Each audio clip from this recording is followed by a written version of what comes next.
can hold a land. But a point of view can bind a people and give them dignity. We in Australia will fight on any ground at any time for our point of view. For without it, we no longer exist as a nation. But the hungry and the sick and the harassed will judge our point of view by our deeds, not by our force. It's now that we must show our example, now, without waiting for peace. This coming year, Australia will spend $1,000 million arming for war. This coming year, she will spend $2 million on peace. 1 cent per month per head in Vietnam. This is not enough. Vietnam is not just a place.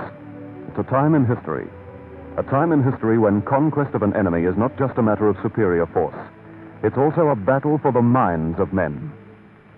To win the battle and lose the peace would be a devastating defeat.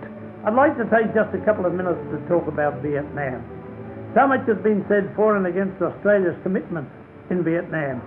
Yet this will be the first time you will be asked to make up your own mind.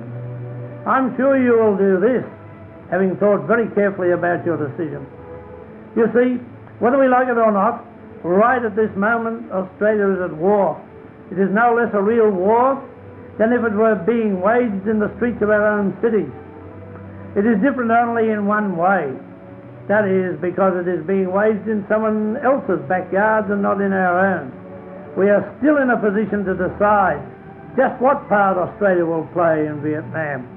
The decision you make at this election will be a critical one. It will decide whether we increase our military commitment in Vietnam by sending more of our young men to fight, or whether we join nations like Britain, Canada, France, New Zealand, Sweden, Switzerland, and Ireland in giving civil aid.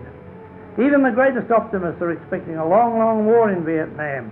10 years is being used as a conservative estimate. In other words, our small boys in primary school today could well be fighting in Vietnam tomorrow. Of more immediate concern are our 20-year-old conscripts.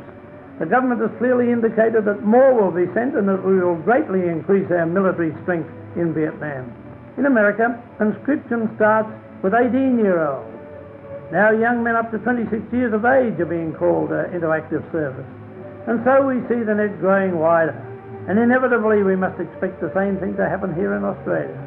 Next February, the first of our university graduates will be sent to Vietnam. Young doctors, engineers, teachers, agricultural graduates, and scientists. But they won't be used to heal and to teach, and to give South Vietnam the benefit of their skills. They will be used to search out and kill the enemy. They will be destroying, not building.